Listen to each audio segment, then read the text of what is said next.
भुदरगड तालुक्यातील टिक्केवाडी इथं भुजाई देवीचं मंदिर आहे। ग्रामदेवतेच्या श्रद्धेपोटी या गावातील सर्वजण 3 वर्षातून एकदा कुटुंबीय आणि जनावरांसह गावाबाहेर राहायला जातात।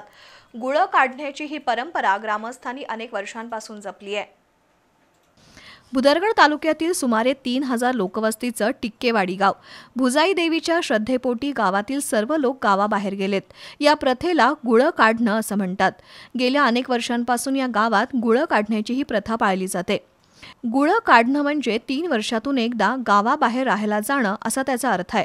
प्राचीन परंपरेप्रमाणे गावातील लहान थोर आणि गुराढोरांसह घरदार सोडून गावाबाहेर राहायला गेलेत। देवीच्या कृपेनं या गावात चोरी होत नाही असा दावा गावकरी करतात। गुळ काढण्यापूर्वी ग्रामदैवत भुजाई देवीला कौल लावला जातो। गाव सोडून गावच्या वेशीबाहेर राहायला जावं लागतं। शिवारात पालं मांडव खोप उभारून ग्रामस्थांनी सध्या संसार थाटलाय। निसर्गाच्या सान्निध्यात गावकरी राहतायत। 20 ते 25 कुटुंब एकत्र येऊन मांडव उभारून एकत्र राहतायत। भुजाई देवीला कौल लावला जातो। देवीनं परवानगी दिल्यानंतर गावकरी पुन्हा घराकडे येतात।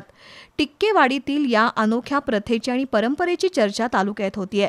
दरम्यान प्रांताधिकारी हरेश सुळे यांनी मंगळवारी सायंकाळी टिक्केवाडी इथं भेट देऊन ग्रामस्थांशी चर्चा केली।